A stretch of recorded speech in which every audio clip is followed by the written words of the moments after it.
அனைவருக்கும் வணக்கம். நம்ம வீட்டில் இருக்கிற விநாயகருக்கு எளிமையான முறையில் எப்படி அபிஷேகம் பண்ணலான்றத இந்த வீடியோக்குள்ள பார்க்கலாம். வாங்க வீடியோக்குள்ள போகலாம். நம்ம கிட்ட இருக்கிற பொருள் வந்து பார்த்தீங்கன்னா கதம்பப்பொடி, அருகம்புல், சந்தனம், விபூதி மற்றும் பன்னீர் இருக்கு. இந்த 5 பொருட்களை வச்சு எப்படி அபிஷேகம் பண்ணலான்றத பார்ப்போம். இந்த 5 பொருட்களையும் முதல்ல தண்ணீரில் நல்லா கரைச்சி எடுத்துப்போம்.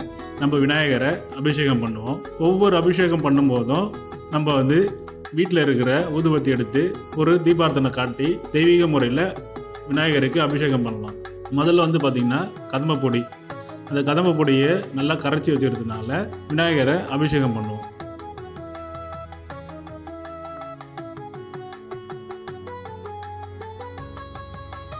அதுக்கப்புறம் நம்ம அருகம்புல் பொடி எடுத்துப்போம். அந்த அருகம்புல் பொடி எடுத்து விநாயகருக்கு அபிஷேகம் பண்ணுவோம். பாருங்கள், விநாயகர் நம்ம அருகம்புல் விநாயகருக்கு உகந்த பொருள். ஸோ அது அபிஷேகம் பண்ணும்போது ஒரு தெய்வீக கடாட்சம் நம்மளுக்கு அந்த ஸ்மெல்லே நம்மளுக்கு ஏற்படும்.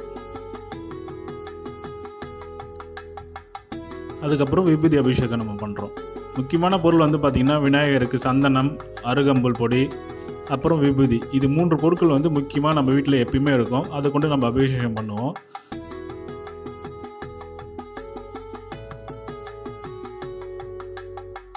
ஸோ அதுக்கப்புறம் பார்த்திங்கன்னா நம்ம சந்தனம் அபிஷேகம் பண்ணுறோம்.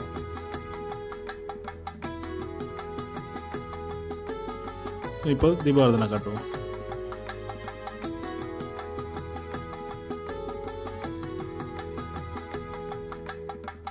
அடுத்தது சொர்ண அபிஷேகம் பண்ணலாம்.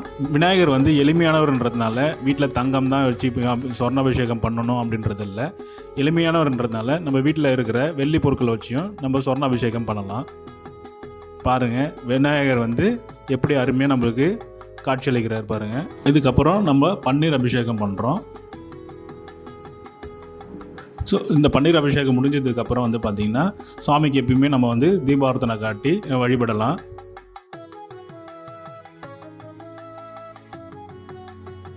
இந்த மாதிரி உங்கள் வீட்டில் இருக்கிற பொருட்களை வச்சு உங்கள் விநாயகருக்கு அபிஷேகம் பண்ணி விநாயகரோட அருளை பெறுங்க.